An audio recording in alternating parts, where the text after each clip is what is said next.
This is bad.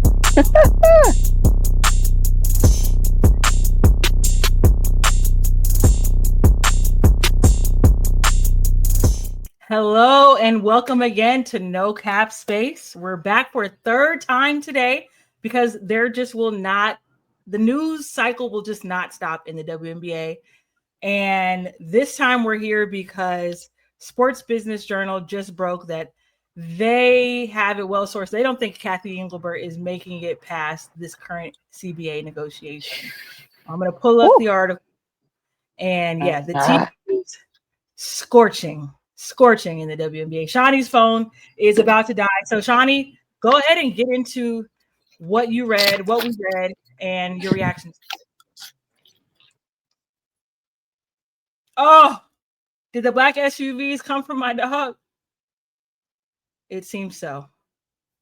All right. So the crux of it here is that Cathy hasn't built the relationship equity that you need to be or you need to have as a commissioner in today's, pro sports world. For a lot of us here, we know that she came from Deloitte, which is one of the big four accounting firms, a former college basketball athlete at Lehigh, but again, I had very little experience in the professional sports world. The first quote says something to the effect of, she hasn't connected. She's not a relationship builder, which you have to be in a job with the teams, with the players. A source familiar with the league office dynamics said last month. I think she's just a wicked smart business person, and the success she gets a lot of credit for. But as a commissioner has to have a personality element that can touch every constituent that they have. I think she's just lacking in it. And obviously this report comes on the heels of the exit interview Nafisa Collier gave today, where she read a prepared statement talking about the lack of accountability from the very top levels of the WNBA and mentioned Cathy Engelbert by name several times, whether it be about the officiating, just the lack of care for players as people and also as partners when it comes to this CBA negotiation. There's no one on record in this article, but a lot of people are speculating that, she just needs to get through this portion and then she's going to take a victory lap. A WNBA spokesperson is on record, but obviously anonymously, saying that this report is categorically false and Cathy wasn't available to comment. The article, again, continues to go into what Cathy Engelbert has accomplished so far in her WNBA tenure. This is her 6th year at the helm of the league. She secured an 11-year, $2.2 billion media rights deal. News also broke earlier today that at least 50 games are going to be broadcasted on USA Networks next season. So, yes, there's been unprecedented growth in the WNBA. Some of that you absolutely have to attribute to Cathy, but we've also seen the league make a number of blunders, whether you talk about the Sylvia Fowles, the discrepancy with Sylvia Fowles' retirement tour versus somebody like a Sue Bird. Again, I'm always going to point to the mispronunciation of Natalie Nakasa's name during the Coach of the Year presentation a few weeks ago. Using race relations to pour fuel on the fire of the Caitlin and Angel debate.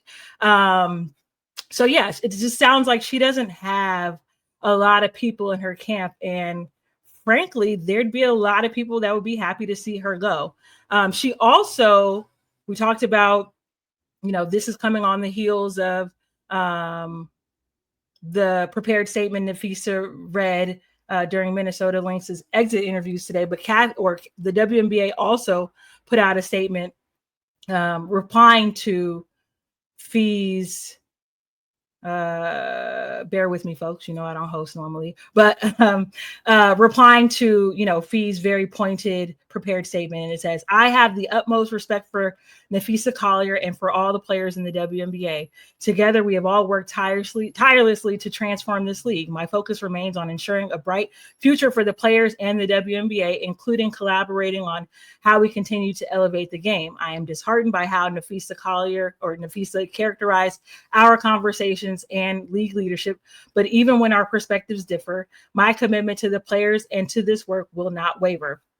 And what you saw after that was a number of players showing their support for Nafisa on social media. Lexi Hull even got up during pregame availability today ahead of Game 5 to say, she basically agreed with everything Nafisa said and that this is a pivotal time in the league's history. So there's a mix of players who reacted on Twitter, on Instagram. WNBA PA president or players president Nneka Ogwumike came out in support of Nafisa Collier. So again, it doesn't seem like there's that many people who are going to be happy or unhappy to see Cathy not be the commissioner of this league anymore. And again, we uploaded earlier talking about the Chris Koklanis firing, talking about the prepared statement that Cathy Engelbert gave. So that Nafisa gave regarding Cathy Engelbert. So if you need a primer on like just how tumultuous and bumbling her tenure as WNBA commissioner has been, please refer to the earlier videos. As a matter of fact, I will make sure that it's linked in this or commented in this YouTube video as well. So that's easily accessible for all of you. But yeah, that is where we are right now. Cathy Engelbert, it seems like it's not long for her in the WNBA. And again, it's pointing to just the kind of lack of culture, right, that's been built in the WNBA so far during her tenure. We talked about how players have used her name as like a epithet more than just like a what do you call it? Just as like calling her a name, right? When they say her name, like there's a certain level of emotion that's behind it oftentimes. And so, yeah, again, this article, it's pretty damning.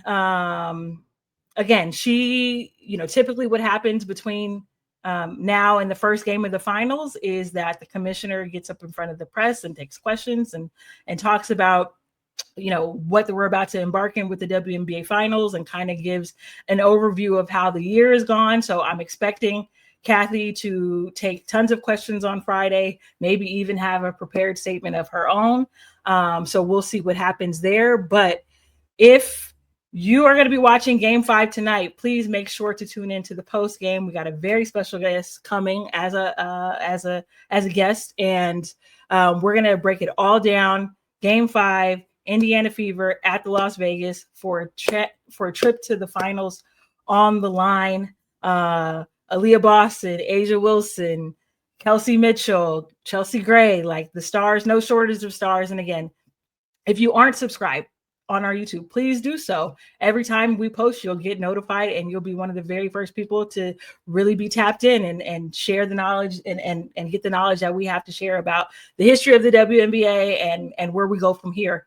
So yeah, no cap space, WB.com. And yeah, thanks again. And we will be back tonight live directly after Fever Aces.